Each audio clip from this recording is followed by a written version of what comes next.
Ladies and gentlemen of the shadows, those who dare to linger where the light fears to tread, welcome once more to the throne of nightmares. This is the sanctum where forgotten bloodlines stir from their graves, where cursed institutions whisper their maledictions through cracked walls, and where vanishing families reclaim the living with icy fingers. Tonight, we do not merely tell a story, we descend into it, step by shadowed step, into the humid, oppressive heart of the American South. It is the year 1899 in Georgia, a land still quivering from the aftershocks of the Civil War, where the air hangs heavy with the metallic tang of blood-soaked earth, and the nights pulse with secrets that no amount of moonlight can illuminate. The magnolia blossoms, once symbols of southern purity, now rot underfoot, their sweet decay mingling with the brackish scent of nearby swamps, creating an olfactory veil that masks deeper corruptions.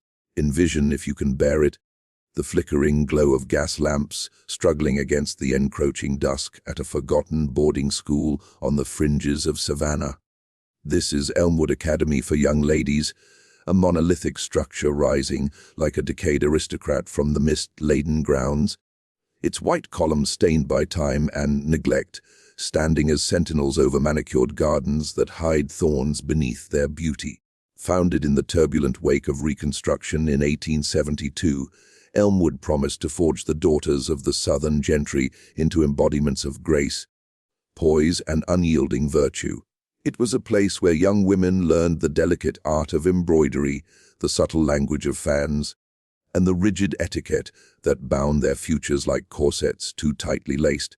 But beneath this veneer of refinement lurked a profound darkness, a secret so insidious, so profane, that it did not merely haunt, it consumed, devouring souls and leaving behind only the hollow husks of what once was human. Our narrative orbits the Harrison sisters Amelia and Beatrice, twin enigmas born under the ominous glow of a blood moon in the sweltering summer of 1880. They were the last flickering lights of a once mighty plantation dynasty, their father a hollow-eyed Confederate veteran whose nights were plagued by the phantom screams of Gettysburg, his body riddled with shrapnel that festered like unspoken regrets. Their mother, a fragile wraith of a woman descended from the mysterious Creole lineages of New Orleans, spoke in cryptic riddles of ancestral sins, her hands trembling as she clutched rosaries woven with strands of her own hair. The sisters arrived at Elmwood in the crisp autumn of 1899, their horse-drawn carriage laden with trunks bulging with silk gowns, heirloom jewelry, and the intangible burden of familial curses. Amelia, the elder by a scant few minutes, was a striking figure, porcelain skin glowing ethereally in the twilight, raven hair cascading like midnight rivers, and eyes stormy as the Atlantic tempests that battered Georgia's coast. She moved with a quiet authority, her posture impeccable, yet her gaze often betrayed a flicker of vulnerability, as if she sensed the invisible threads of fate pulling at her. Beatrice, her identical counterpart in form but divergent in spirit, harbored a quieter, more introspective fire. Her eyes, mirroring Amelia's in color but depth, frequently wandered to the horizons of imagination, lost in the forbidden tomes she secreted away, yellowed volumes of witchcraft lore, ghost stories from the Bayous, and esoteric treatises on the occult that she hid beneath her feather pillow, away from prying eyes. Together, they formed an unbreakable bond, a psychic tether that allowed them to communicate without words, finishing each other's sentences or sensing distress across rooms. But this connection, born of blood and shared womb, would prove both their salvation and their doom in the shadowed halls of Elmwood. From the instant their carriage wheels ground against the gravel driveway, crunching like bones underfoot, an unnatural chill blanketed the academy. The other students, a cadre of privileged young women from Atlanta's elite to Macon's old money, murmured of portents, a murder of crows, black as sin, circling the bell tower 3 times before dissolving into the purpling sky, a freak frost that descended overnight, blighting the rose garden's blooms, transforming vibrant petals into brittle, ashen remnants that crumbled at the slightest touch. The headmistress, Miss Eleanor Voss, awaited them on the grand veranda, a woman whose age was as indeterminate as the fog rolling in from the marshes. Her face was a map of etched lines, each wrinkle a testament to years of suppressed sorrows and guarded secrets. Dressed in severe black bombazine, she extended a welcome with a smile that curved her thin lips but left her steel, grey eyes cold and unyielding. "Here at Elmwood," she intoned, her voice rasping like dry leaves skittering across stone, "you shall be moulded into exemplars of Southern womanhood. Virtuous, learned, and resilient." Yet, as the heavy oak doors swung shut behind the sisters, with a resonant thud that echoed through the foyer, the academy seemed to exhale a sigh of anticipation. In the dead of night, when the moon hid behind veils of cloud, and the only sounds were the distant croaks of frogs from the swamps, something primordial stirred within Elmwood's walls. Footsteps, soft as a lover's clandestine whisper, pattered through empty corridors where no feet trod. Shadows elongated unnaturally, dancing in corners untouched by the feeble glow of wall sconces, forming shapes that hinted at human forms, twisted, elongated, beseeching. What, then, was the school's darkest secret? Among the staff, maids with downcast eyes and matrons whose whispers carried the weight of generations, a legend persisted of a concealed chamber buried deep beneath the chapel's flagstone floor, sealed since the academy's inception. This crypt, they said, housed not mere relics but the essence of a curse, forged in the blood-drenched soil of Georgia's tormented history.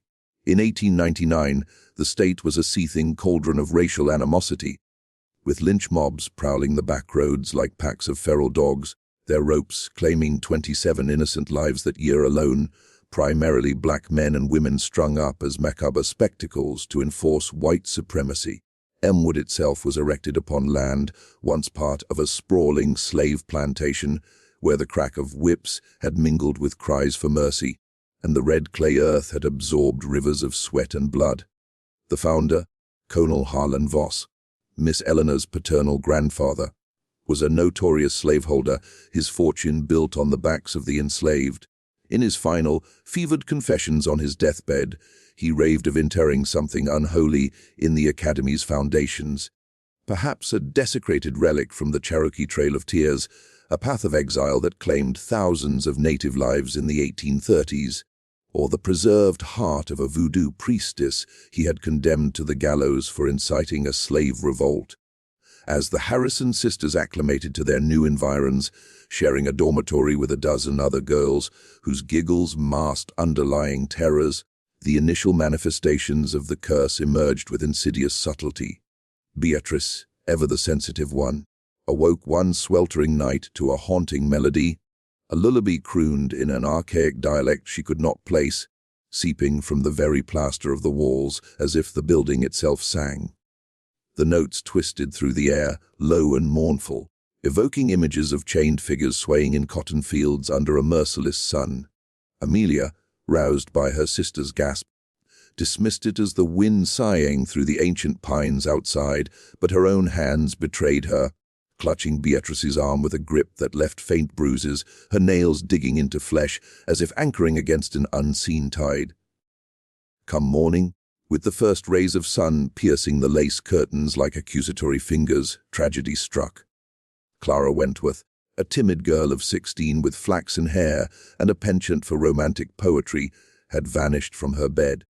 Her sheets were pristine but icy to the touch, her window securely latched from within, offering no clue to her departure. The only remnant was a solitary lock of her golden hair, meticulously twisted upon her pillow into a grotesque knot that evoked the grim silhouette of a hangman's noose.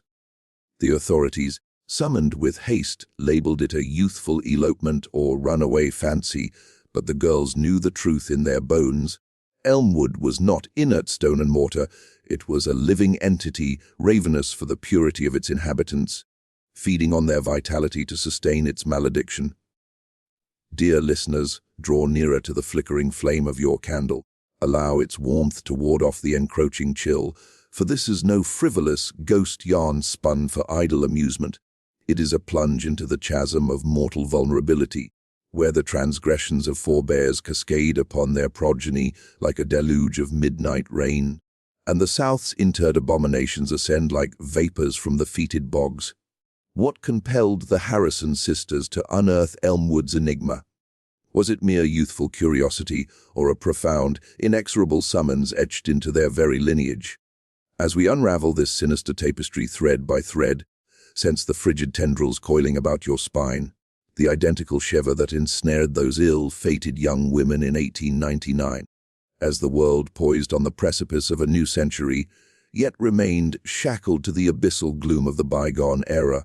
Visualize the academy at twilight, the sun hemorrhaging crimson hues across the horizon, elongating shadows that wreathe like serpents upon the verdant lawn.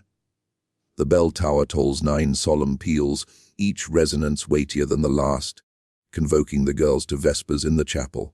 But on this fateful eve, an entity lurks within the sacred gloom, a voracious presence yearning for disclosure. Amelia and Beatrice, fingers interlaced in a pact of solidarity, slink through the labyrinthine halls, their footfalls muffled by opulent Persian carpets, frayed by the passage of countless secrets. They remain oblivious that their heritage harbors the cipher to unshackle the curse, nor that the Academy's profoundest mystery is not a static artifact, but a sentient force spawned from treachery and fettered by oaths of silence. As obscurity envelops the landscape, the wind bears lamentations from the remote fields, resonances of the lynchings that defiled George's essence that year, from the conflagrations of Atlanta's race riots to the clandestine executions in rustic enclaves that evaded justice. Elmwood, though sequestered, was permeated by the epoch's venom, serving as a microcosm of the South's anguish, pallid entitlement, erected upon ebony suffering. Feminine subjugation cloaked as enlightenment. The Harrison sisters, unwitting conduits, are destined to flay the strata, unmasking a putrefaction that endures into our present shadows. Steady your breath, for the chronicle commences in profound earnest. The throne beckons, and the nightmares seethe with impatience. The carriage lurched along the uneven, rutted road leading from Savannah's bustling port to the isolated precincts of Elmwood Academy, its iron-rimmed wheels churning up billows of crimson dust that hovered in the air like spectral veils. It was mid-September 1899, and the Georgia heat clung stubbornly, a suffocating blanket that caused sweat to bead on brows and dampen starched collars. The sun, a pitiless furnace blazing overhead upon the sentinel live oaks, draped in ghostly Spanish moss. Amelia Harrison stared out the grimy window, her gloved fingers idly tracing intricate patterns on the condensation-streaked glass, patterns that resembled the occult symbols she had seen in her mother's forbidden diaries. Beside her sat Beatrice, her twin, with a worn leather-bound journal splayed open on her lap, her quill dipping into an inkwell to scratch hurried notes. Observations of the passing landscape, fragments of dreams from the previous night, and musings on the peculiar omens that had plagued their journey.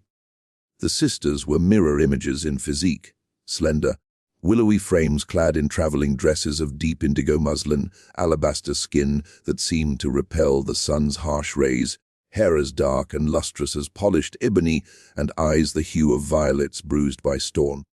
Yet their essences branched apart like the divergent limbs of a gnarled, cursed oak. Amelia, the self-appointed guardian, bore the brunt of their family's precipitous fall. The ancestral plantation, Harrison Hall, parceled off to creditors after their father's demise from a lingering war wound that suppurated with gangrene, their mother retreating into a labyrinth of madness, her days spent weaving tapestries depicting apocalyptic visions. "This academy will be our redemption," Amelia had murmured to Beatrice the evening prior, as they packed by the dim flicker of a tallow candle, its flame casting grotesque shadows on the peeling wallpaper of their impoverished home. A sanctuary to acquire skills, to transcend the gossips and the poverty. Beatrice had acquiesced with a nod, but now, as Elmwood's silhouette materialized through the haze, a grand 3-story edifice of weathered whitewashed brick, its wraparound veranda upheld by ionic columns reminiscent of lost antebellum splendor, doubt gnawed at her innards like a famished rat. Vines, insidious and tenacious, clambered up the walls like the fingers of the damned reaching for salvation, and the bell tower lanced the sky, its pinnacle adorned with a weather vane forged in the likeness of a raven, its beak eternally agape in a silent screech.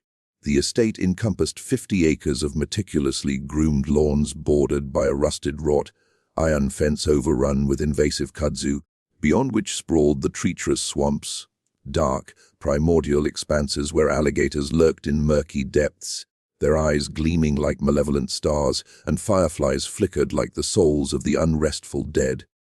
The driver, an aged black man named Josiah, his skin etched with scars from chains long since shattered but never forgotten, hauled back on the reins, bringing the horses to a halt with a whinny of protest. "Take heed, young missus," he grumbled, his voice a gravelly rumble laced with the wisdom of survival as he assisted them down. "This ground, it holds grudges, remembers every wrong done upon it." Amelia pressed a generous coin into his calloused palm, but Beatrice noted the tremor in his hand, the way his eyes darted fearfully to the Academy's imposing gates, inscribed with the Latin motto, Virtus et Scientia, virtue and knowledge, now tarnished by verdigris. Miss Eleanor Voss stood poised on the entrance steps, flanked by 2 stern matrons in uniform grey dresses that rustled like dead foliage. Her presence was commanding, her hair confined in a bun so tight it pulled her skin taut, her lips compressed into a line as sharp as a scalpel. "Welcome to Elmwood, Mrs. Harrison," she declared, her accent a polished southern lilt masking an undercurrent of steel. "Here, you will be refined, your rough edges smoothed, your spirits fortified against the world's tempests." She escorted them inward, the massive oak doors groaning on their hinges as they closed, sealing the sisters within a world of polished marble floors, crystal chandeliers dangling like icicles from lofty ceilings, and an ambient mustiness that evoked tombs long sealed. The foyer was a cavernous space, its walls adorned with portraits of Elmwood's progenitors, their painted eyes seeming to track the newcomers with judgmental scrutiny. Dominating the gallery was Colonel Harlan Voss, depicted in his Confederate grey uniform, a saber glinting at his hip, his expression one of unyielding authority. Whispers among the servants hinted that he had constructed the academy atop the demolished slave quarters of his former plantation, funding it with ill-gotten gains from cotton harvested by enslaved hands now reduced to anonymous dust in unmarked graves. The sisters were ushered to their dormitory on the 2nd floor, an elongated chamber housing 12 iron-framed beds, each swathed in crisp white linens that smelled faintly of lye and lavender. The resident girls regarded them with a mixture of curiosity and wariness. Lydia Beaumont, an Atlanta belle with golden curls cascading like sunlight on water and a laugh that tinkled like shattering crystal, though often forced.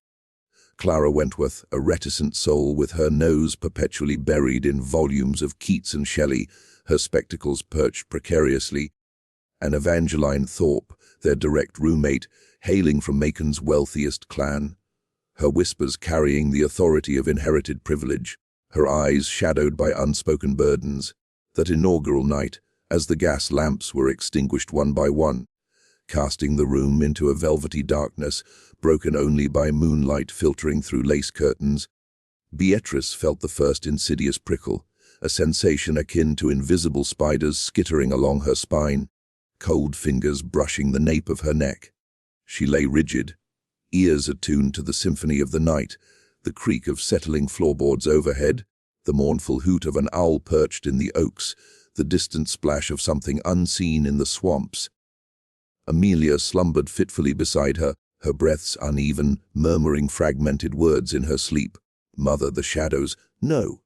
When dawn crept in, its grey light diffusing like smoke, the horror revealed itself. Clara's bed was vacant, her coverings undisturbed, but radiating an unnatural cold, her window bolted from inside.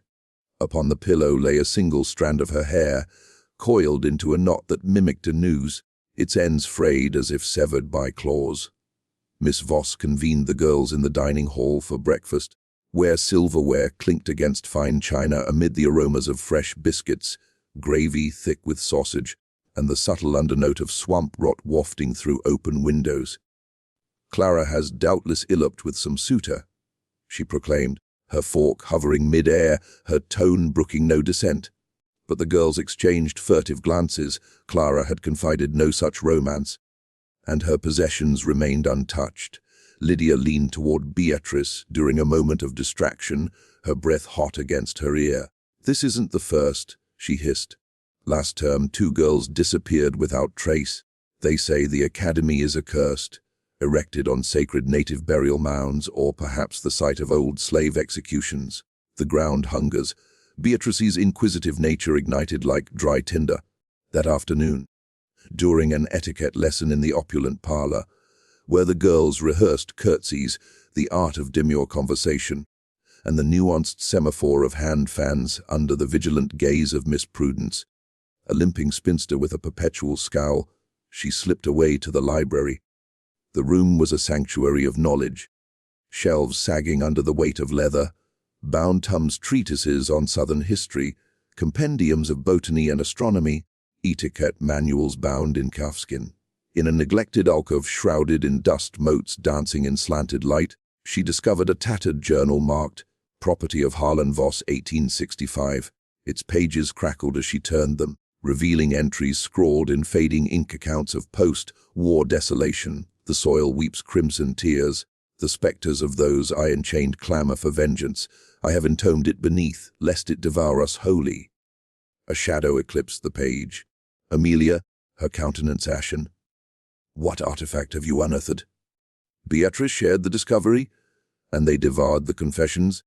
Narratives of a relic exhumed during the Academy's construction, a stone idol from the Cherokee peoples, reputed to harbor a vindictive spirit punishing desecrators of land and life. Colonel Voss had pilfered it from a sacred mound amid the war, wielding it as a talisman for triumph, only for it to rebel, inciting slave uprisings and familial ruin.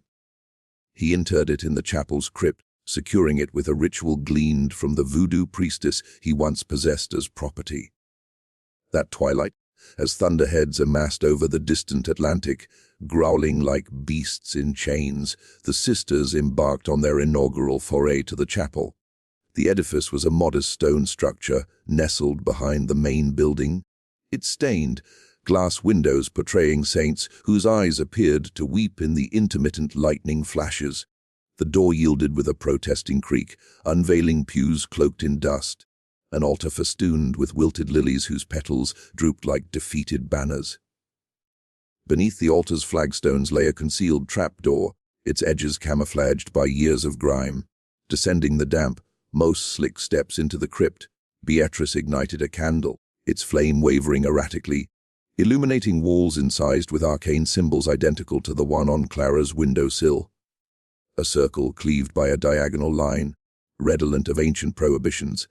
At the nadir, a compact chamber awaited Baron, except for a stone pedestal where the idol had presumably rested, now vacant. The atmosphere thrummed with latent energy, whispers reverberating off the walls. Indistinct names, plaintive pleas, venomous accusations that slithered into their ears like serpents.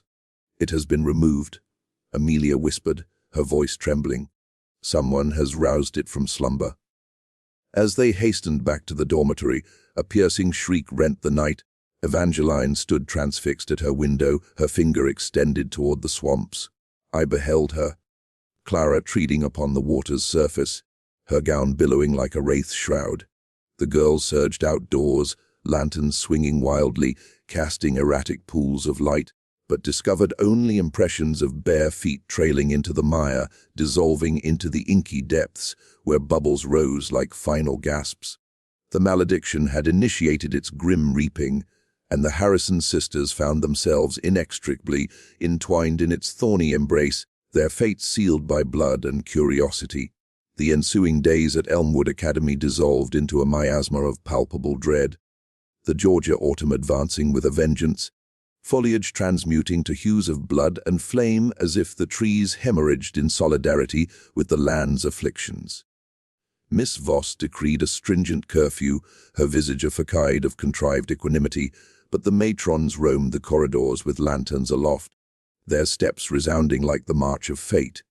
Among the girls, rumors proliferated like weeds accounts of nocturnal apparitions, glacial hands seizing ankles from beneath beds, mirrors clouding with exhalations not their own, reflections winking with malice. Amelia and Beatrice, forged closer by terror's crucible, plunged deeper into the abyss. Beatrice's journal burgeoned with meticulous sketches of the crypt's runes, archaic glyphs. She surmised from a surreptitiously borrowed occult compendium, linked to the Muskogee Creek tribes who had stewarded these territories before the brutal trail of Tears' expulsion. Voss's diary expounded that the idol was the guardian of the betrayed, a totem designed to avenge those who erected empires on pilfered soil and shattered lives. The colonel had appropriated it amid wartime pillage, but it recoiled, fomenting insurrections among his slaves and precipitating his lineage's downfall. One starless night, rain assaulting the windows like spectral accusations, the sisters confided in Lydia during a clandestine gathering in the dormitory, candles guttering in draughts that carried the scent of mold and despair. "We must locate the idol," Beatrice implored, her tone a fervent whisper. Lydia, her eyes alight with a blend of exhilaration and terror, assented. Evangeline mentioned a concealed conduit in the attic, leading to the founder's private sanctum. Evangeline, pallid and reclusive since her swamp vision, demurred participation, babbling of nightmares where Clara summoned her to the oblivion of the Forsaken. They ascended under midnight's cloak, navigating past slumbering forms, the stairs protesting with creaks that mimicked muffled sobs. The attic was a maze of discarded trunks, cobwebs veiling like funeral shrouds, the air dense with dust and the faded perfume of bygone lavender sachets. Displacing a massive wardrobe that groaned like a dying beast, they uncovered the passage, a constricted hallway papered in peeling floral motifs, terminating at a bolted door. Amelia's hairpin, fashioned into an impromptu lockpick, coaxed the mechanism open with a snap that echoed like fracturing bone. Within lay Connell Voss's study, preserved as a morbid reliquary, a mahogany desk strewn with brittle correspondence, ink-stained ledgers, and a portrait of the man himself, his eyes appearing to pierce the gloom with accusatory glare. On the far wall, a safe yawned open, its contents plundered, save for a cryptic missive on parchment. "The secret's hush resides with the Vater of the pure." "E.V.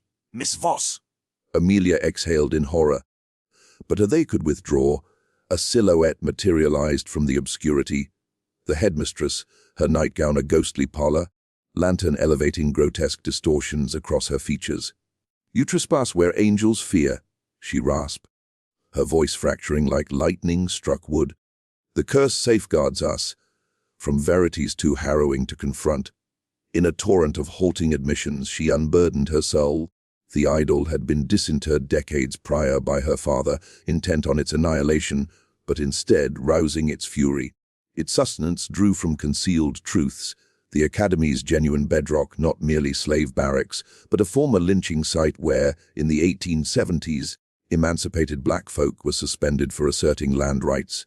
In 1899, amid Georgia's lynching epidemic, the entity reawakened, harvesting girls as surrogates for the aggrieved spirits. Clara had stumbled upon the crypt, and the curse claimed her, submerging her in the bogs to eternal muteness. "But our role?" Beatrice demanded, her frame quaking yet resolute. "Your lineage," Miss Voss replied, her eyes glistening with unshed tears. "The Harrisons. Your great-grandmother was the voodoo seeress Voss enslaved. She imprecated the idol ere her hanging. You are the linchpin to constrain it or liberate its full wrath." Terror surged through them like icy venom. Their mother's enigmas crystallized, allusions to a sable legacy from New Orleans' arcane underbelly. As Miss Voss narrated, the chamber chilled abruptly, breaths manifesting as vaporous clouds. Whispers infiltrated the walls. "Sisters, embrace us," and the portrait's eyes ignited with unholy luminescence. They bolted, but the malediction intensified. The following morn, Lydia evaporated during needlework instruction, her thimble rolling across the floor, a crimson thread of blood staining the linen she abandoned. That eve, Evangeline's wails shredded the silence, her nails raking the door. "They approach the obliterated," The matrons discovered her in catatonia, lips moving soundlessly about umbral entities ascending from the marshes, necks contorted from spectral nooses. In desperation, the Harrison sisters vowed confrontation. Equipped with Voss's diary, a silver crucifix from their mother's heirloom locket, and herbs pilfered from the greenhouse, sage and rue for warding, they revisited the crypt. The descent was tortuous, steps slick with condensation, the air denser, pulsating with enmity. At the pedestal, they positioned the locket, a talisman infused with ancestral essence, and intoned the binding incantation from the journal, Creole syllables rolling like thunder. The backlash was apocalyptic. Gales howled through the confined space, snuffing candles, plunging them into abyssal dark. Visions assailed their minds, vignettes of lynch mobs jeering, enslaved figures in irons, native warriors herded like cattle along death trails. Clara and Lydia manifested, translucent and reproachful, their essences fusing with murkier silhouettes. The tormented souls craving retribution. Amelia gripped Beatrice as the idol coalesced from ether, a grotesque lithic effigy with abyssal orbs for eyes. It communed telepathically, liberate or succumb. Beatrice, channeling her latent ferocity, defied, concluding the rite. The idol fragmented in a cacophony of shrieks, fragments hurtling like lethal projectiles, a polyphonic wail of the damned ascending to catharsis. Yet absolution exacted tribute. Miss Voss was discovered lifeless in her boudoir, her throat marred by phantom imprints. The Academy suppressed the cataclysm, attributing it to maladies and fugitives. The sisters departed Elmwood, irrevocably altered, bearing their bloodlines' phantoms into the world. Nevertheless, murmurs endured during tempests, silhouettes prowl the bogs, questing for fresh hosts, their cries blending with the wind. To immerse ourselves fully in the chilling labyrinth of the Harrison sisters' mystery and Elmwood Academy's malediction, we must excavate the strata of Georgia's 1899 history, an epoch saturated in the crimson residue of transformation, where Civil War phantoms intertwined with the nascent horrors of Jim Crow segregation. Georgia, dubbed the Empire State of the South, presented a mosaic of paradoxes: expansive cotton plantations tilled by impoverished sharecroppers, emergent metropolises like Atlanta, Phoenix rising from General Sherman's 1864 inferno, and secluded hamlets where temporal progress stagnated in antebellum nostalgia. Yet beneath this superficial gloss simmered a profound obscurity, one that nurtured legends akin to our narrative, blending verifiable atrocities with supernatural folklore to craft an aura of perpetual unease. In 1899, Georgia grappled with Reconstruction's ignominious failure. The Civil War had concluded 3 decades earlier, but its lacerations remained suppurating. As a pivotal Confederate bastion, the state endured Union devastation, with Atlanta's conflagration symbolizing the Confederacy's capitulation. Emancipation liberated over 460,000 enslaved individuals who endeavored to forge new existences through freedmen's bureau schools, land ownership, and political participation during Reconstruction A's 1865-1877. However, white supremacist factions, including the Ku Klux Klan founded in 1865, orchestrated terror campaigns to reclaim dominance. By 1899, disenfranchisement via poll taxes, literacy tests, and grandfather clauses had solidified, paving the way for Jim Crow laws that institutionalized racial apartheid.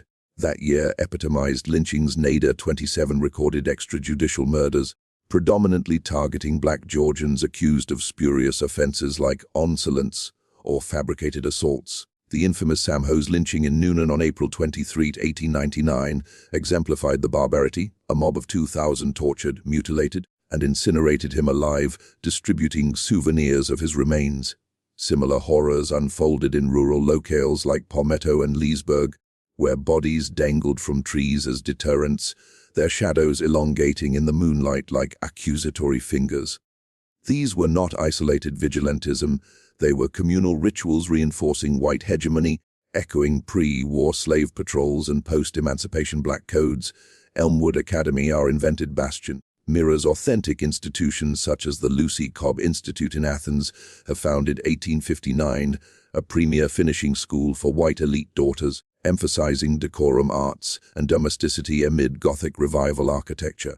Other parallels include Wesleyan Female College in Macon, chartered 1836 as the first women's degree-granting institution globally, which blended liberal education with Victorian femininity ideals, and the Madison Female College, where isolation fostered rumors of hauntings. For black youth, establishments like the Dorchester Academy in Liberty County, founded 1871 by missionaries, offered education amid peril, facing arson and intimidation from white mobs fearful of empowered black communities. Culturally, 1899 South was a crucible of syncretic folklore, fusing European Gothic, African spiritualism, and indigenous mysticism into the Southern Gothic genre, popularized by writers like Edgar Allan Poe and later William Faulkner. The Cherokee and Muskogee Creek nations, displaced via the 1830s Trail of Tears, a forced march claiming 4,000 to 5,000 lives from Georgia to Oklahoma, bequeathed legends of wrathful spirits, such as the Nunai's immortal guardians or the moon-eyed people, subterranean beings symbolizing erased indigeneity. Voodoo, Vodo, and Hoodoo, derived from West African and Haitian enslaved traditions, flourished in coastal Georgia's Gullah, Geechee enclaves, with practices involving rootwork, conjuring, and curses against oppressors. Savannah, with its haunted squares and midnight tours, epitomized this, featuring tales like the Sorrel, Weed House poltergeists, or the ghost of Molly, a enslaved woman executed for poisoning her master. Our curse resonates with tangible legends. The Cursed Pillar. In Augusta's Market, a lone column defying disasters, dooming touches, or Alice Riley's spectre in Savannah's Wright Square, hanged in 1735, her unborn child ripped from her womb. Lynching sites birthed their own apparitions, ghostly hanged figures at crossroads, moaning for justice, as in the legend of the hanging tree in Eatonton. In an era of female constraint, boarding schools symbolized repression, with hysteria epidemics attributing women's descent to nervous disorders, treated with rest cures or asylums, mirroring our psychological descents. Women's societal roles amplified the eeriness. Victorian pedagogy confined girls to the cult of true womanhood, purity, submissiveness, preparing them for matrimonial alliances in a patriarchal order. Schools like the Georgia Female College in Covington offered refuge, but bred isolation-induced madness, with disappearances attributed to elopements or suicides, fueling ghost stories. The Harrison sisters' voodoo ancestry evokes New Orleans' Marie Laveau, the Voodoo Queen's 1801-1881, whose rituals influenced Southern occultism via trade routes to Savannah. Interweaving fact and myth, Elmwood's enigma encapsulates Georgia's restless psyche, a realm where industrialization clashed with bigotry and history refused interment. The narrative's lynchings and curses reflect 1899's societal fractures, where progress masked persistent barbarism, rendering curses not fantastical but plausible extensions of human cruelty. Penetrating the core of the Harrison sisters, mystery unveils not a superficial spectre tale, but a multifaceted allegory dissecting humanity's underbelly, interlaced with motifs of suppression, hereditary burdens, and history's inexorable drag. Symbolically, the idol incarnates interred trauma, the guardian of the betrayed, personifying the South's unexpunged culpability for enslavement, indigenous genocide, and racial terror. In 1899's Georgia, amid rampant lynchings, such emblems evoke collective cultural wounds, unconfessed horrors suppurating like unsealed graves, demanding reckoning. Psychologically, the narrative scrutinizes feminine empowerment within Victorian fetters. Boarding academies like Elmwood functioned as gilded prisons, sculpting girls into compliant spouses, their educations prioritizing decorum over intellect. The disappearances, Clara's, Lydia's, symbolize the obliteration of female agency, their ghosts rebelling against erasure, aligning with Freud's uncanny concept homely environs turning alien, unearthing repressed impulses. The sisters' symbiosis, Amelia's guardianship, Beatrice's intuition, embodies sorrel defiance countering patriarchal isolation. Thematically, it probes duality, virtue concealing vice, enlightenment exposing abomination. The motto, Virtus et Scientia, inverts ironically, knowledge unearthing terror, echoing Nietzsche's abyss-gazing admonition, pursuit of truth invites insanity. Universally, It taps fears of inheritance, ancestral sins visiting progeny, as in Greek tragedies or modern epigenetics, where trauma imprints DNA. Ominously, the story cautions against recurring cycles. 1899's atrocities prefigure 20th century civil rights battles and contemporary reckonings with systemic racism, underscoring that ignored evils resurrect, haunting societies eternally. As the veils of our narrative lift, dissipating like morning mist under a relentless sun, yet leaving an indelible chill of ambiguity, we contemplate the enduring imprint of the Harrison sisters and Elmwood's malediction. A spectral murmur in Georgia's eternal breezes, a lurking umbra amid the Academy's overgrown remnants. Elmwood closed its doors definitively in 1905, its edifices succumbing to vine and decay, the swamps encroaching like voracious maws, but indigenous lore persists among Savannah's elders, luminous orbs hovering over the bell tower on moonless nights, lamentations emanating from the sealed crypt, silhouettes of young women in antiquated gowns wandering the marshes, their faces obscured, hands outstretched in silent supplication. Amelia and Beatrice faded into historical obscurity, their journal allegedly incinerated in a mysterious fire at their familial residence. Yet fragments of their saga endure in oral traditions, whispered in quilting circles or around campfires where the flames dance like restless spirits. Did they truly bind the curse, or merely defer its hunger? Reports from the 1920s speak of similar vanishings in nearby institutions, girls evaporating into ether, their beds cold, nooses of hair left as macabre tokens. In our modern era, with Georgia's landscapes dotted by memorials to lynching victims, like the National Memorial for Peace and Justice in Montgomery, echoing the state's dark past, the story resonates as a parable. Curses are not supernatural whims, but manifestations of unredressed injustices, festering until exhumed. What endures to haunt us is the enigma: are maledictions tangible forces, or mere projections of collective guilt, shadows cast by humanity's darker impulses? In 1899's Georgia, amidst racial carnage and gendered confinement, the boundary dissolves, rendering the supernatural a mirror to societal ills. The Throne of Nightmares implores you to introspect. What obscured secrets lurk in your own ancestry? What forgotten betrayals await awakening? As the final echoes fade, remember the past is never truly interred. It lingers, waiting for the veil to thin,